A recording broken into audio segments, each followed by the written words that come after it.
He wasn't supposed to see her like that. Clara Benson had spent 3 years perfecting the art of being invisible. Oversized cardigans, quiet voice, never asking questions. Just the chubby secretary no one noticed. Especially not Damian King, the most dangerous man in the city. But one night, everything went wrong. A spilled drink, a ruined blouse, a locked office. She thought he was gone. So she closed the door and started changing. He came back early, pushed the door open, and froze, because what he saw wasn't just her. It was the bruises. Dark, deep, layered. Old ones, new ones, and something far worse, a mark on her body that didn't belong to her. It belonged to his enemies. In that moment, everything shifted. The invisible secretary he never noticed was suddenly the center of a war he didn't know was happening inside his own walls. And the man who never protected anyone decided she was his. Before we uncover the secret that changed everything, make sure you subscribe to Mr. Mafia Boss for more sizzling, action-packed mafia boss romances filled with dangerous secrets, powerful protectors, and unforgettable love stories. And while you're here, tell me in the comments, where in the world are you watching from? I love seeing how far our mafia family reaches. Now, let's get back to the story. The office was supposed to be empty. Clara had checked twice. Damian King's calendar had him locked in a downtown meeting until 6. A merger negotiation that never ended early. Not with the kind of men he was forced to sit across from. She had 3 hours, maybe more, and a blouse ruined by a spilled glass of wine some careless associate had knocked into her at the reception downstairs. She locked the door to his private office. Old habit. Her hands moved fast, buttons slipping loose, the wine-soaked silk peeling away from her skin. Underneath, wrapped tight around her ribs, was a compression bandage, the kind you bought at a pharmacy without asking questions, the kind that hid what needed hiding. She unwound it carefully, wincing as the fabric caught against a bruise still raw from 2 nights ago. The bruises told a story in layers, dark purple bleeding into sickly green, some fresh, some healing, decorating her back and ribs like a map nobody was ever supposed to read. Below her shoulder blade sat something else entirely, a brand, small, deliberate, scarred, crooked, from a burn that had never been properly treated. She had learned to dress around it, long sleeves, high collars, cardigans 2 sizes too large, chosen specifically because they made her disappear. Invisible was safe. She reached for the spare blouse in her bag, back turned to the door, focused entirely on the ache in her ribs and the 10 minutes she had left before she needed to be back at her desk, pretending nothing in her life was falling apart. She didn't hear the elevator. She didn't hear the footsteps in the hallway. She heard the door. The lock clicked open from the outside key, and the heavy door swung inward, and Damian King stepped into his own office 3 hours earlier than anyone alive had a right to expect him. He stopped mid-stride. For 1 full second, neither of them moved. Neither of them breathed. Clara stood frozen, blouse clutched uselessly against her chest, her back fully exposed beneath the harsh office lighting, every bruise and every scar laid bare, in a room that suddenly felt far too small. Damian's eyes moved once, involuntary, cataloging what he was seeing the way he cataloged everything, quickly, completely, without permission. Soft shoulders, the curve of her spine, and then the marks, dark, deep, layered like evidence nobody had ever bothered to look for. His jaw tightened. Something shifted behind his eyes, something that had no name yet, something dangerous. "Get out," Clara said, her voice cracking on the second word. 3 years of careful invisibility, collapsing in an instant. "Please, get out." He didn't move. He couldn't. Because the woman standing in front of him, the one he had walked past 1,000 times without a second glance, the quiet secretary who fetched his coffee and filed his reports and never once complained, was covered in wounds that told him exactly what kind of war had been happening right outside his door. And he hadn't noticed. Not once. "Damien," Clara said, panic bleeding into her voice now, raw and unguarded, in a way he had never heard from her. "You need to leave, right now." He didn't leave. What happened next would change both of their lives forever. Damien closed the door behind him. He didn't open it. He closed it, deliberately, the click of the lock loud in the sudden silence between them. "No," Clara said, backing toward the wall, still clutching the blouse to her chest, her breath coming too fast. "You don't get to lock that." "You're bleeding," he said. His voice had dropped to the low, quiet register his men had learned to fear more than any shout. He was staring at a spot near her ribs where the skin had split slightly, dark against the bruising surrounding it. "It's fine," Clara said, the automatic response of someone who had said those words too many times to count. "It is not fine." He took one step closer, and she flinched, her whole body recoiling before she could stop it. The kind of reflex that only came from a body trained by repeated harm. Damien stopped instantly. Something in his chest cracked at that flinch, sharp and unfamiliar, a feeling he didn't have a name for because he had spent 15 years making sure he never felt anything at all. "I'm not going to hurt you," he said, quieter now. "I know that," Clara snapped, some of her old dry edge returning even through the panic. "I've worked for you for 3 years. If you wanted me dead, you've had plenty of opportunities. This isn't about you." "Then who is it about?" She said nothing, her jaw locked, hazel eyes bright with something that looked dangerously close to tears, though she refused to let a single one fall. Damien's gaze moved to her shoulder blade, to the small, raised scar tissue there, and something cold slid down his spine. He knew that mark. He had seen it once before, burned into the forearm of a man his own soldiers had pulled out of the harbor 2 years ago, left as a warning by Lorenzo Moretti for anyone stupid enough to cross him.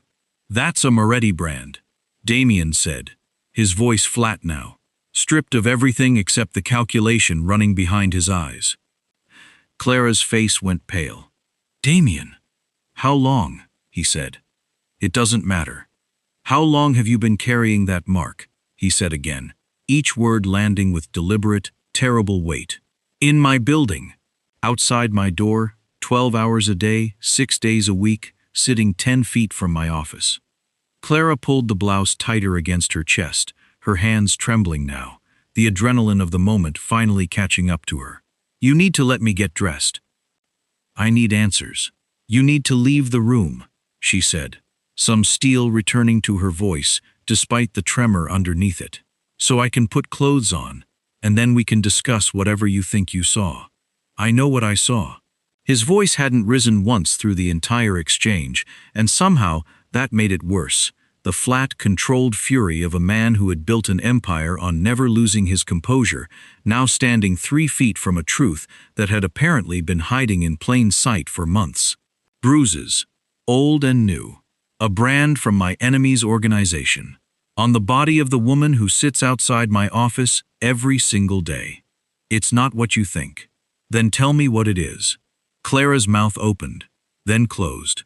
Whatever excuse she had been building, whatever careful lie she had used 100 times before on doctors and pharmacists and the rare person who had gotten close enough to ask, it wouldn't hold. Not against him, not against those gray eyes that had gone completely, terrifyingly still. "Get out," she said instead, her last defense, weak and useless even to her own ears. "Please, Damien, just give me 5 minutes." Damien looked at her for a long moment, at the fear and defiance warring across her face, at the blouse clutched to her chest like a shield that couldn't possibly protect her from anything. Then he turned, walked to the door, and stopped with his hand on the handle.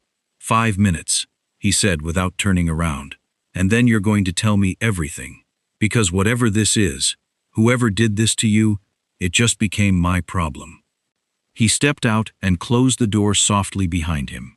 Clara stood alone in the sudden silence, her legs finally giving out enough that she had to lean against the wall, her breath shaking loose from her chest in a way she hadn't allowed herself in months. 3 years of careful invisibility, gone in the space of 30 seconds.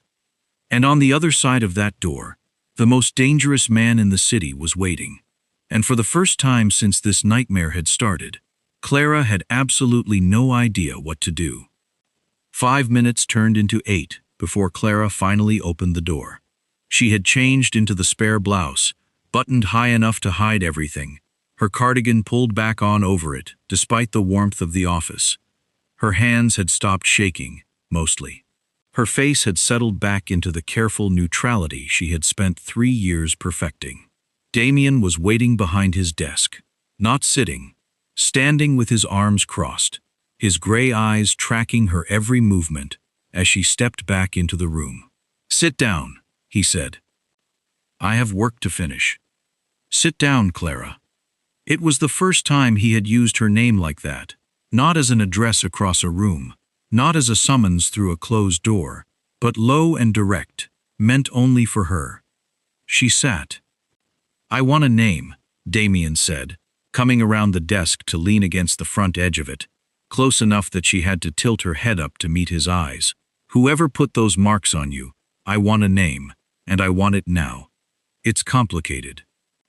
"Uncomplicated." Clara almost laughed, the sound catching somewhere between exhaustion and disbelief.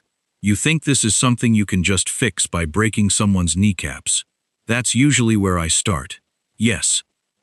"That's exactly the problem," she said, some of her old dry edge slipping back into her voice despite everything. "You don't know what you're walking into. If you go in swinging, you're going to make things so much worse than they already are. Worse than a Moretti brand on your back?"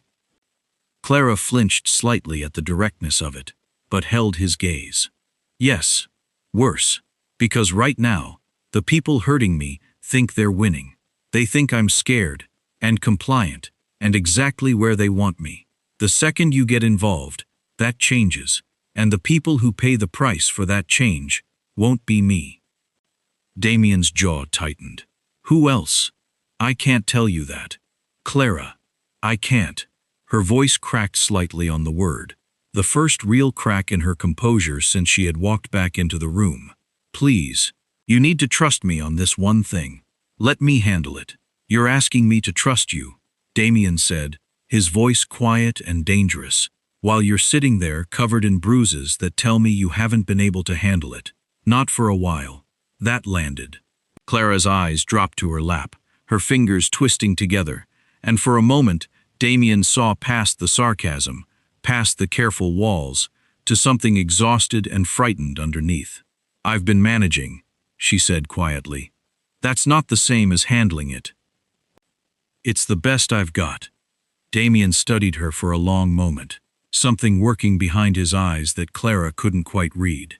Then he pushed off the desk and crossed to the door, locking it with a quiet click that made her spine straighten. "What are you doing?"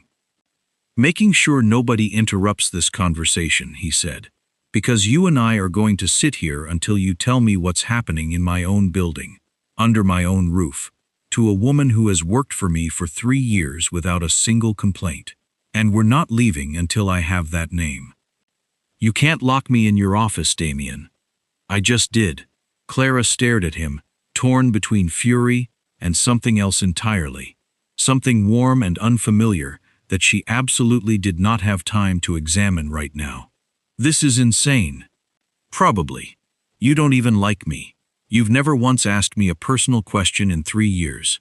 And now you're locking doors and demanding names, like you actually care what happens to me."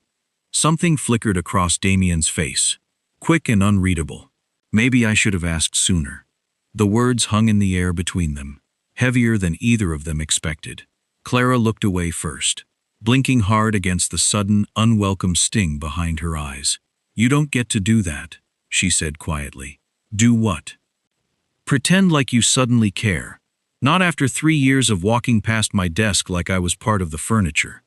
Damien's expression didn't change, but something in his posture did. A subtle stiffening, like she'd landed a blow he hadn't seen coming. "You're right," he said finally. "I didn't see you. That was a mistake I intend to correct. By interrogating me in a locked office? By making sure whoever did this to you never gets the chance again." Clara's breath caught. She studied his face, searching for the calculation she was certain had to be there. The self-interest, the concern for his empire dressed up as concern for her. She didn't find it. What she found instead was something far more unsettling. He meant it. "I need to think," she said, standing abruptly, putting distance between them. "I need time." "You don't have time. Whoever's doing this to you isn't going to stop, because you need to think it over. And you charging in without understanding the situation is going to get people killed," Clara shot back, her voice rising for the first time. "People I'm trying to protect." Damien went very still. "Who are you protecting?" Clara's mouth snapped shut. She had said too much. "Clara." His voice had dropped again, quiet and lethal. "Who?" "I need to go home," she said instead, moving toward the door, her hands shaking as she reached for the lock he had turned. Damien caught her wrist before she could touch it. Not hard, not rough, just enough to stop her, his fingers warm and careful against her skin in a way that made her breath catch for reasons that had nothing to do with fear. "I will find out," he said quietly. "One way or another. I would rather hear it from you." Clara looked up at him, at the unfamiliar intensity in those gray eyes, and felt something inside her chest crack, just slightly, for the first time in months. "You're not going to like what you find," she whispered. "Try me." She didn't tell him. Not that night, not the next morning, not through 3 more days of Damien watching her with an intensity that made her skin feel too tight, like his eyes were peeling back every careful layer she had built to survive. He had stopped pretending indifference entirely. He walked her to her car every evening now, a silent, unyielding presence that brooked no argument. He questioned every late night she stayed, every early morning she arrived with new shadows under her eyes. "You look tired," he said on the 4th day, appearing in the doorway of her small office space with 2 cups of coffee, an act so uncharacteristic that Clara actually stared at the cup before taking it. "I'm always tired. It's part of the job description." "Not this tired." He set his own cup down on the corner of her desk, uninvited, and leaned against the frame of her door like he intended to stay a while. "You didn't sleep last night." "How would you know that?" "Because I called your apartment at midnight, and you picked up on the first ring, wide awake, and you sounded like you'd been crying." Clara's hands stilled on her keyboard. "You called my apartment. I was checking on you. You've never called my apartment in 3 years." "I've never had a reason to before," Damien said, his voice even, though something underneath it suggested this admission cost him more than he let show. "Things have changed." "Things haven't changed," Clara said, though the words felt hollow, even to her. "I'm still your secretary. You still don't know anything real about me. One accidental discovery doesn't rewrite 3 years of you not noticing I existed. I'm noticing now." Convenient timing. Damien's jaw tightened at the bite in her voice. But he didn't retaliate. Instead, he crossed the small office and crouched slightly, bringing himself to eye level with her where she sat, close enough that she could smell the clean, expensive scent of his cologne, close enough that her pulse jumped despite every instinct telling her to keep her guard up. "I know you're protecting someone," he said quietly. "I know it's costing you. I saw the bruises, Clara. I know what a brand like that means, and I know the people who leave marks like that don't stop unless someone makes them stop. You don't understand the situation." "Then explain it to me." "I can't." Her voice cracked, the exhaustion of the past 4 days finally bleeding through the careful composure she had maintained. "If I tell you, people die. Maybe me. Maybe someone I love. You don't know these people, Damien. You don't know what they're capable of." "I know exactly what they're capable of," Damien said, his voice going hard now, "because I've spent 15 years building an empire specifically to protect myself from men exactly like whoever is doing this to you. Let me help." "You can't fix this by breaking things." "Then tell me how to fix it." Clara stared at him. at the raw, unfamiliar urgency in his expression, and felt the walls she had built over months finally begin to strain under the pressure. "I need you to trust me," she said finally. "I need you to let me handle this my way, for just a little longer. I have a plan. It's working. If you interfere now, before I'm ready, everything falls apart." "What kind of plan?" "The kind I can't tell you about yet." Damien's eyes searched her face for a long moment, something calculating and careful moving behind them.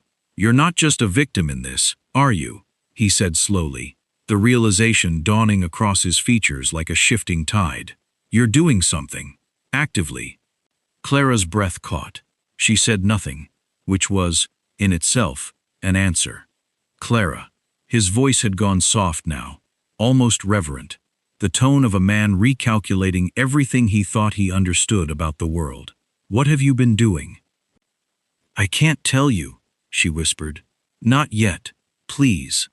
For a long moment, Damien simply looked at her, and Clara watched something shift behind his eyes, respect layering over concern, over the possessive fury that had been simmering since the moment he'd seen those bruises. "Fine," he said finally, straightening, though the word came out rough, unwilling. "For now. But I'm not walking away from this, Clara. Not from you, not from whatever's happening to you. That's over. Starting today, you don't handle this alone. You don't get to make that decision for me." "I just did." He left her office without another word, leaving Clara alone with her racing heart and the terrifying, undeniable knowledge that the walls she had spent months building were no longer strong enough to hold against a man who had finally, completely, started to see her. Damien didn't wait for her to trust him. He had never been a patient man, not in business, not in war, and certainly not when it came to the safety of something he had already, without quite admitting it to himself, decided belonged to him. He started with her file. Human Resources kept records on every employee, standard background checks completed before hiring. Clara Benson, 26, hired 3 years ago on the recommendation of his former accountant. Clean record, no red flags. Father deceased, a man named Robert Benson who had once run a modest port logistics company before it collapsed under mysterious circumstances 8 years ago. Damien sat back in his chair, the pieces beginning to slide together with uncomfortable precision. Robert Benson. He knew that name. Not well, not personally, but he had seen it once in an old file, years back, one of a dozen small businesses that Lorenzo Moretti had crushed on his way to consolidating power along the docks. Benson had refused to sell his company. 6 months later, he was dead. His business seized through debts that had appeared out of nowhere. His family left with nothing. His daughter had grown up and, 3 years ago, walked into Damien's building and applied for a job as a secretary. That couldn't be coincidence. Damien pulled up her financials next, a task that required calling in a favor from a contact in banking who owed him considerably more than a favor. What he found made his blood run cold in an entirely different way. Clara's salary, modest as it was, had been almost entirely diverted for the past 14 months into a private account, and from there, into medical payments for a Sophia Benson, age 22. Leukemia treatment. Extensive, expensive, ongoing. A sister. Damien leaned back, rubbing a hand over his jaw, the picture forming with a clarity that made his chest tighten uncomfortably. Clara wasn't just protecting herself. She had a sister dying of cancer, medical bills that would bankrupt most families twice over, and a father whose death traced directly back to the man currently trying to destroy Damien's own empire. He needed more. He needed to know exactly how deep this went. That night, he had one of his most trusted men, a quiet, careful operator named Vincent, follow Clara home from work, not to threaten her, to protect her, though Damien knew she would never see it that way if she found out. Vincent's report came in at 11 that night. Clara had not gone home. She had driven 40 minutes outside the city to a run-down warehouse district near the old fishing docks, a place Damien recognized immediately as Moretti territory. She had gone inside alone, unafraid, moving with the kind of familiarity that suggested this wasn't her first visit. She had stayed inside for 23 minutes. She had come out limping. Damien's hand tightened around his phone, hard enough that the plastic casing groaned in protest. "Did you see who she met with?" he said into the phone, his voice deadly quiet. "Two of Moretti's runners," Vincent said. "Small-time enforcers. She handed them something, a folder maybe, and they roughed her up a bit before letting her go. Nothing too severe.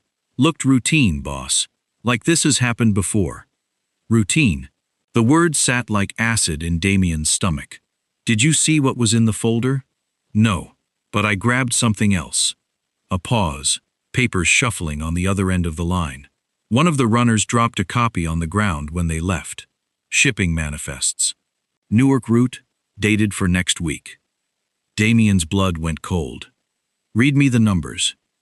Vincent read them off, and Damien's mind, sharp and precise even under the weight of fury building in his chest, immediately recognized the discrepancy. The numbers were wrong, deliberately wrong. Weights that didn't match capacity, routes that led nowhere near actual shipping lanes, timestamps that conflicted with the real schedule sitting in his own office safe. Clara wasn't leaking information to Moretti. She was feeding him lies. Damien sat in the silence of his penthouse for a long time after Vincent hung up. The pieces of a puzzle he never knew existed, clicking into place with devastating clarity. The woman he had ignored for 3 years, the invisible secretary in oversized cardigans, had been walking into enemy territory alone, absorbing violence meant to punish her, and handing over false intelligence, specifically designed to protect his empire, all while paying for her sister's cancer treatment and carrying the weight of her father's murder on her shoulders. And he had never once asked her name outside of giving her instructions. Something inside Damien King, something he had thought was buried too deep to resurface after 15 years of building himself into a weapon, cracked wide open. He picked up his phone again. "Vincent, I want everything on Marcus Reyes. Every meeting, every phone call, every financial transaction for the last 2 years. I want it by morning."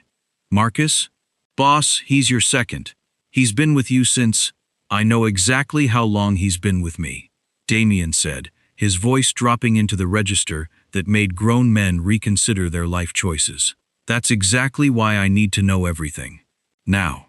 He hung up before Vincent could respond, and sat alone in the dark of his penthouse, staring out at the city lights, thinking about a folder full of lies and a woman brave enough to bleed for people who had never once thanked her for it. Tomorrow, everything was going to change. Clara arrived at 7 the next morning, earlier than usual, moving stiffly from the previous night's encounter, a fresh bruise blooming along her jaw that she had carefully concealed beneath a light layer of makeup. Damien was already waiting, standing in the doorway of his office instead of behind his desk, his expression unreadable in a way that made her stomach twist with immediate, instinctive alarm. "My office," he said. "Now. I need to finish the morning reports first." "Now, Clara?" She followed him inside, and he closed the door, though this time he didn't lock it. He simply stood there, watching her with an intensity that made her want to disappear into the walls, the way she had trained herself to for 3 years. "Sit down," he said. "I'd rather stand." "Sit down, please." The please caught her off guard enough that she obeyed, sinking into the chair across from his desk, her hands folding tightly in her lap.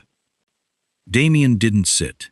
He remained standing, arms crossed, studying her face like he was searching for something buried beneath the surface. "Robert Benson," he said finally. Clara's entire body went rigid. "Your father," Damien continued, his voice quiet, careful, watching every flicker of reaction cross her face. "He ran a port logistics company, refused to sell to Lorenzo Moretti, died 6 months later, under circumstances that were never fully investigated. How do you know that?" "I did some digging." He watched her flinch at the words. watched the color drain from her already pale face. I also know about Sophia, your sister, the medical bills, the leukemia treatment that's been draining your salary for over a year. Stop. Clara's voice broke on the word, raw and desperate. Please, stop. I know you went to the docks last night, Damien said, ignoring her plea, his voice growing rougher now, edged with something that sounded almost like pain. I know you met with two of Moretti's runners. I know they hurt you, and I know you handed them a folder of falsified shipping manifests. Clara's head snapped up, shock and fear warring across her face. You had someone follow me. I had someone protect you, whether you wanted it or not. You had no right. I had every right, Damien said, his voice finally rising, the first real crack in his careful control since this had all begun. You are being extorted and beaten in my territory, using information from my company to protect your dying sister from a man who murdered your father. And you didn't think that was something I needed to know? Clara stood abruptly, her chair scraping against the floor. I was protecting you. The words landed in the room like a physical blow. Damien went very still. What? I've been feeding Moretti's people false data for 14 months, Clara said, her voice shaking but steady, the truth finally spilling out after months of careful, desperate secrecy. Wrong shipping weights, wrong dates, wrong routes. Every single piece of intelligence I've handed them has been carefully falsified to lead them nowhere, while they think they're bleeding your empire dry through me. Damien's jaw dropped slightly, the calculating machinery behind his eyes grinding to a halt for the first time in longer than he could remember. They approached me 8 months after you hired me, Clara continued, tears finally breaking free, tracking silently down her cheeks, though her voice never wavered. They knew about my father. They knew about Sophia's diagnosis, the bills piling up, everything. They said if I didn't feed them information about your shipments, they'd make sure my sister never got another round of treatment. So I said yes. But I decided the information I gave them would be worthless. I've spent over a year taking beatings to protect your business, Damien, because the alternative was letting my sister die, and I wasn't about to let that happen to save myself the pain. Damien stared at her, the woman he had dismissed as invisible furniture for 3 years, standing in front of him now revealed as something entirely different.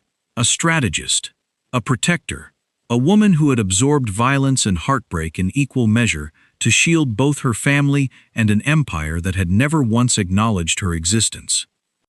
Clara, he said, her name coming out rough, unfamiliar in its rawness. Why didn't you tell me? Because you never once looked at me long enough to ask, she said, the words devastating in their simplicity. For 3 years, I was invisible to you. I figured whatever I did to survive was mine to carry alone. The silence that followed stretched long and heavy, filled with everything neither of them had said in 3 years of proximity without connection. You were never invisible, Damien said finally, crossing the distance between them in 3 strides, stopping close enough that she had to tilt her head back to meet his eyes. I was blind. There's a difference, and I intend to spend as long as it takes making up for it. Clara's breath caught, tears still tracking silently down her face. This isn't your responsibility. It is now, Damien said, his voice low and absolute. The voice of a man who had just found something worth protecting more fiercely than his own empire. Marcus is dirty. I found that out last night too.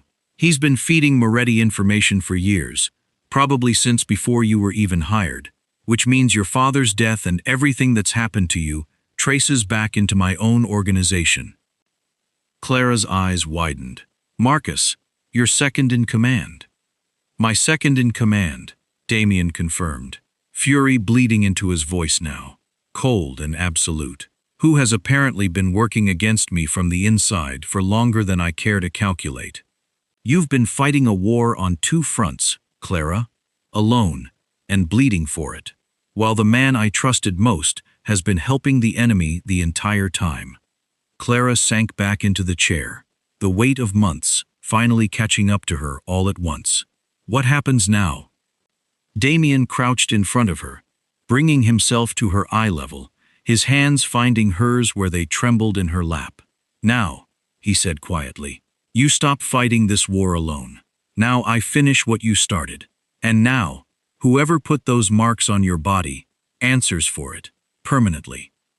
For the first time in 14 months, Clara allowed herself to believe someone else might carry part of the weight she had been shouldering alone. She didn't know yet how much blood was about to be spilled to make that promise true. Damien moved fast once he had the truth. Within an hour, Clara was seated in his private conference room, an untouched cup of tea in front of her, watching him command a small army through a single phone call. His voice had gone flat and lethal, the tone Vincent had warned her about, but she had never fully witnessed until now. "I want eyes on the clinic where Sophia Benson is receiving treatment," he said into the phone. "Now, if Moretti's people so much as look at that building wrong, I want to know before they finish the thought." Clara's hands tightened around the ceramic mug. "You think they'd go after Sophia directly?" "I think men like Moretti use every piece of leverage available," Damien said, ending the call and turning to face her fully. "You've been protecting her by feeding him lies. The moment he realizes those lies exist, your sister becomes the fastest way to punish you. Then we need to move her. We already are." Clara stood so fast, the tea sloshed over the rim of the mug. "What do you mean, already?" "I sent Vincent and 2 other men to the clinic 20 minutes ago," Damien said. "They're moving her to a private facility, under my protection. Better security, better doctors, better everything. She'll be safe within the hour." "You can't just move a cancer patient without warning her, without warning me." "I can, and I did," Damien said, his voice firm but not unkind. "Because waiting for permission would have cost us time we don't have. I understand you're used to carrying every decision alone, Clara, but that's over now. I need you to trust that when I move to protect, not to control." Clara opened her mouth to argue, then closed it again, some of the fight draining out of her as exhaustion took its place. "I don't know how to do this," she admitted quietly.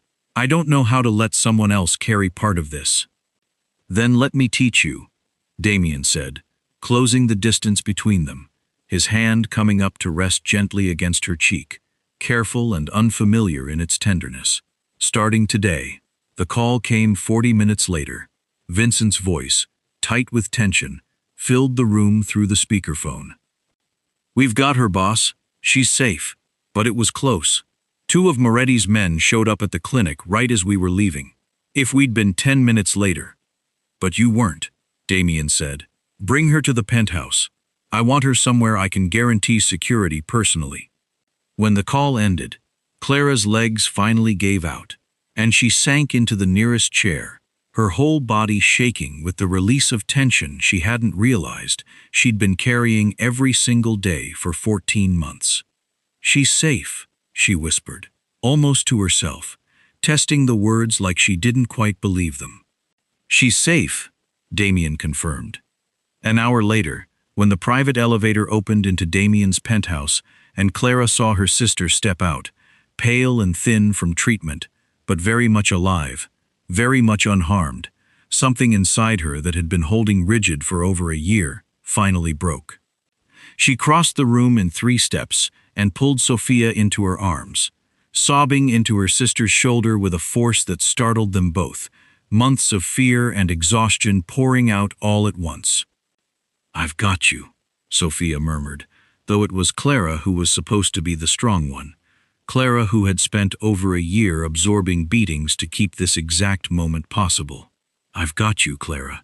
It's okay."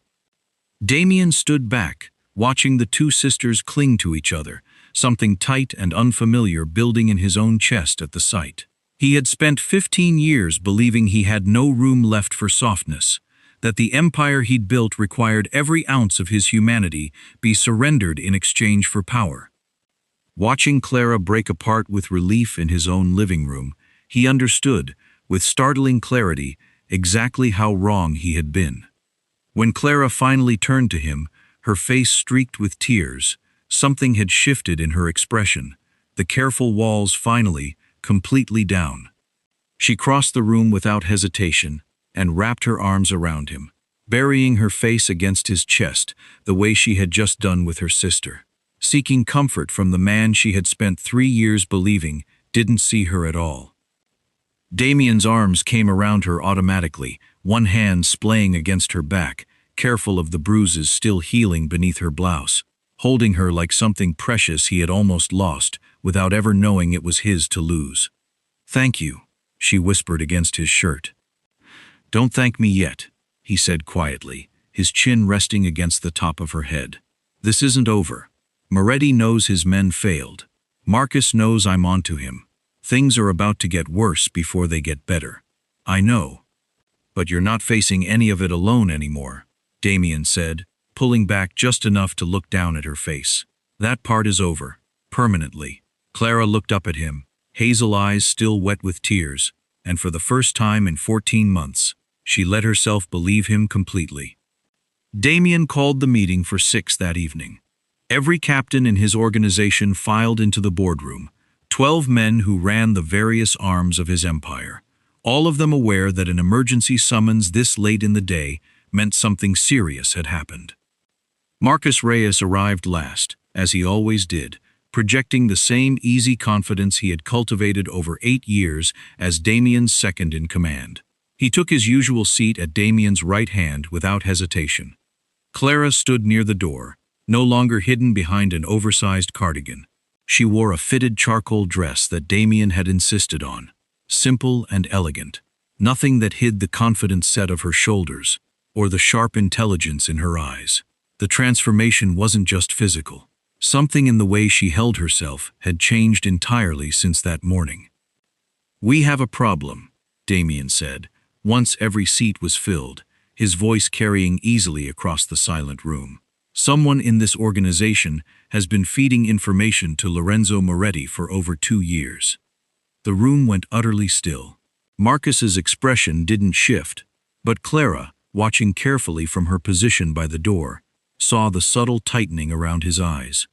"I've spent the last day tracing financial records, phone logs and meeting patterns," Damien continued. "The trail leads to one person in this room. If you have proof, name them," Marcus said, his voice steady, almost bored. "We shouldn't waste time with dramatics."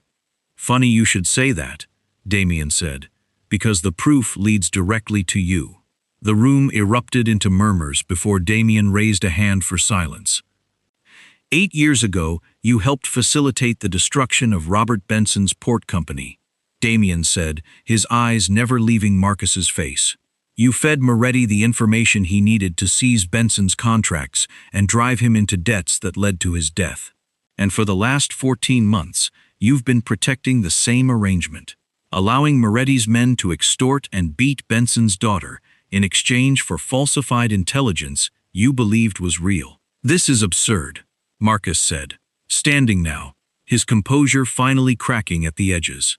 "You're going to take the word of your secretary over 8 years of loyalty?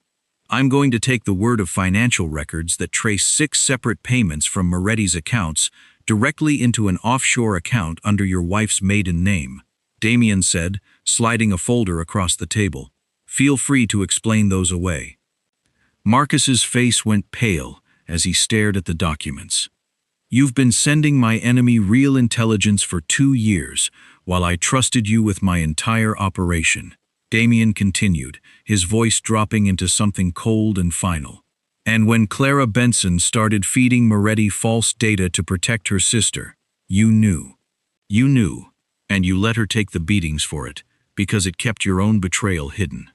She's the one who should be sitting in that chair explaining herself," Marcus snapped, whirling to face Clara. "She's the daughter of a man who owed money to dangerous people. Maybe the apple didn't fall far from the tree. Maybe she's been playing both sides this whole time, using her sad story to manipulate you, Damien, exactly like her father tried to manipulate." "That's enough," Clara said, her voice cutting through the room with a clarity that silenced every man present. She stepped forward, pulling a slim folder from her bag, setting it on the table with a steady hand. "While you were busy accusing me of manipulation, I spent 14 months documenting every single transaction between you and Moretti's organization. Every meeting location, every phone call routed through a specific burner number registered to an address 3 blocks from your home. I have bank records, timestamps, and testimony from 2 of Moretti's own runners who confirmed your involvement in exchange for reduced consequences. Marcus stared at her, disbelief and fury warring across his face. You've been investigating me. I've been protecting Damien's empire while you were busy destroying it from the inside, Clara said, her voice unwavering. My father tried to warn people about men exactly like you. Nobody listened then. They're listening now. Damien rose slowly from his chair, his eyes never leaving Marcus's face. You're done, he said quietly. Everything you've built here, every ounce of trust I extended to you, it ends today. Damien, you can't be serious about believing her over me. I already do, Damien said, and every man in this room is about to understand exactly why.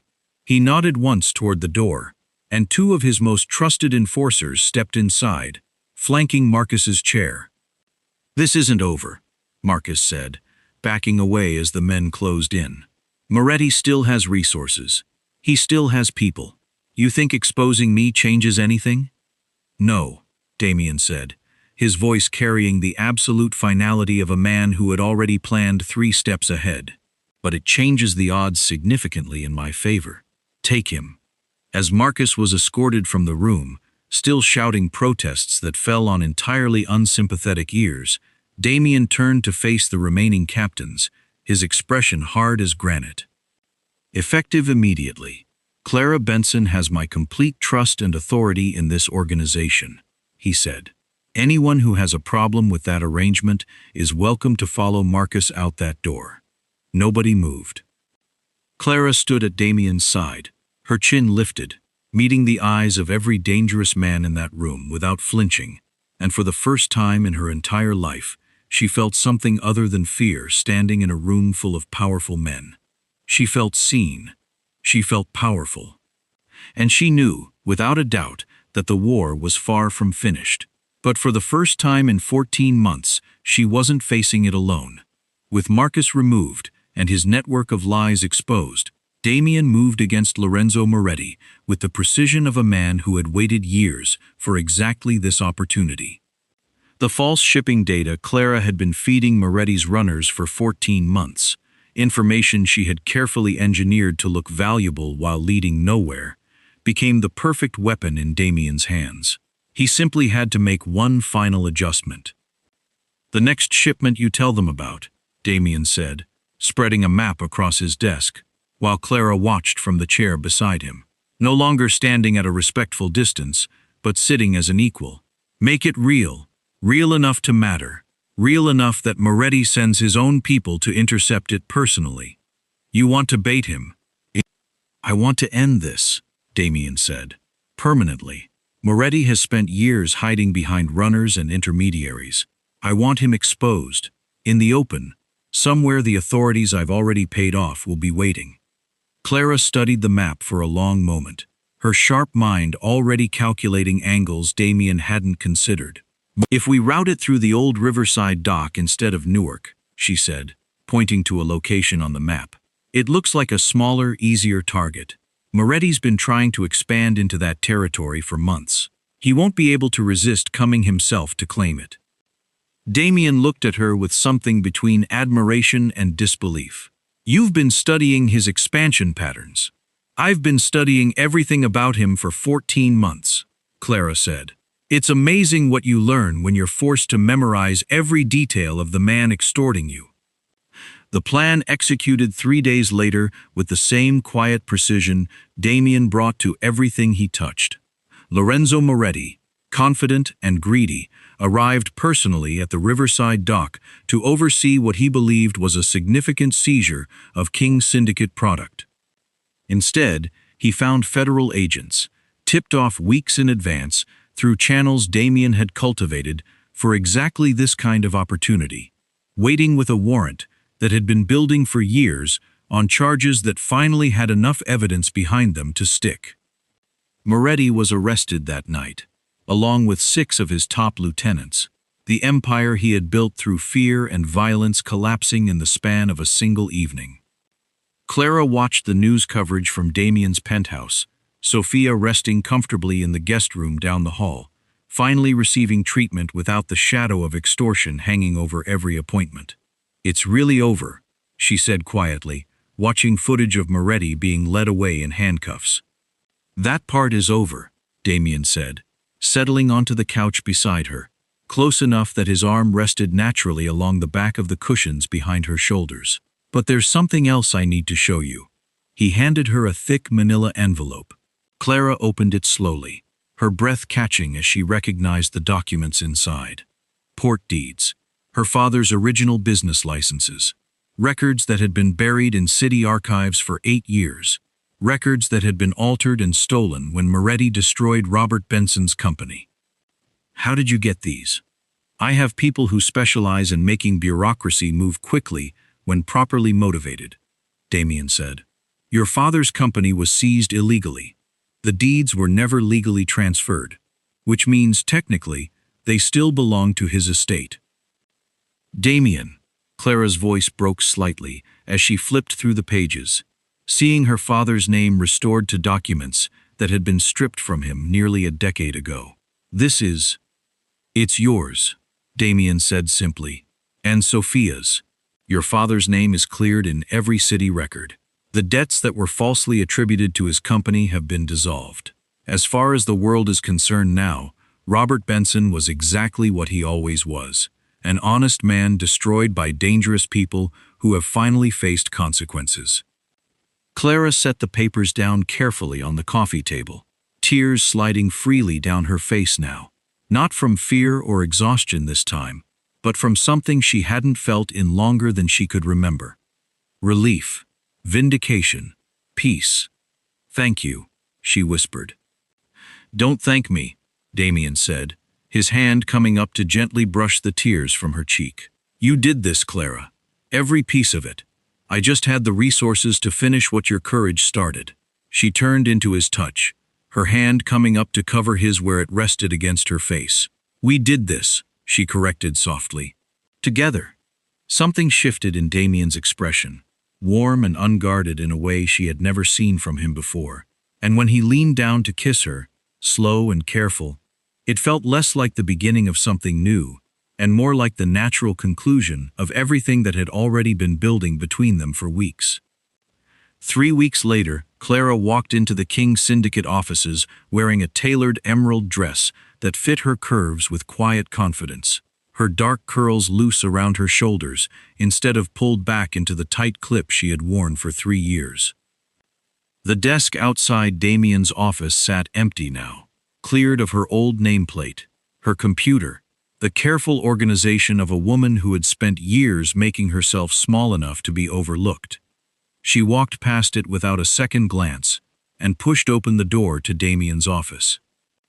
He looked up from his desk, and something warm crossed his features at the sight of her, an expression that had become familiar over the past 3 weeks, but still made her breath catch every time. "You're staring," she said, echoing words she had used months ago in an entirely different context. "I'm allowed to stare at my partner," Damien said, standing and rounding the desk, especially when she walks in looking like that. There was a second chair now, positioned directly beside his at the head of the massive desk. Matching leather, equally imposing, a physical manifestation of everything that had changed between them. Clara settled into it, the position no longer feeling foreign after 3 weeks of sitting there, during every meeting, every negotiation, every decision that shaped the empire Damien had built. "Sophia's oncologist called this morning," she said, pulling up the report on her tablet. "The latest scans show significant improvement. They're optimistic about full remission within 6 months. That's the best news I've heard all week," Damien said, though his eyes were on her rather than the tablet, tracking the way relief softened her expression. "I have several proposals for legitimate business expansion," Clara continued, sliding a folder across the desk. "If we're going to keep operating in this city long term, Diversifying into legal shipping contracts would provide cover and additional revenue streams that don't carry the same risks as our current operations.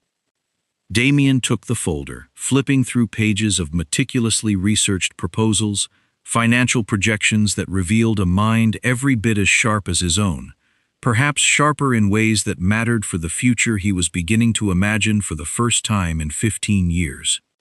"You're better at this than half the captains in this organization," he said. "I had good motivation to learn quickly," Clara said. "Surviving tends to sharpen certain skills." Damien set the folder down and reached for her hand across the desk, his thumb tracing gentle patterns against her knuckles. "You're never going back to hiding," he said quietly, the words carrying weight beyond their simple meaning. "Not the cardigans, not the silence, not making yourself smaller so people overlook you. I won't allow it." "You don't get to allow or disallow anything about how I dress, Damien King," Clara said, though warmth colored her voice rather than actual protest. "Fine," he said, a rare smile tugging at his mouth. "Then let me put it differently. I never want to walk past you again without truly seeing you. Not for one single day." Clara studied his face, the man who had once been cold and unreachable, now sitting across from her with unguarded warmth in his gray eyes, and felt something settle deep in her chest, something that finally, after everything, felt like home. "You're stuck with me now," she said, a dry smile finally breaking through. "I hope you're prepared for that particular consequence. I've never looked forward to anything more in my life." He stood, rounding the desk to pull her up from her chair and into his arms, holding her the way he had learned to over the past 3 weeks, careful of nothing now, because her injuries had finally, fully healed, both the physical wounds and the deeper ones that had taken far longer to close. "No longer invisible," he murmured against her hair. "No," Clara agreed, leaning into him, into the solid warmth of a man who had finally learned to see her clearly. Never again. Outside the office windows, the city continued its endless rhythm, unaware that an empire had shifted its foundation, that a war had been won not through violence alone, but through quiet courage and the kind of loyalty that asked for nothing in return. Clara Benson had spent 3 years perfecting the art of being invisible. She would spend the rest of her life learning exactly how it felt to finally be seen.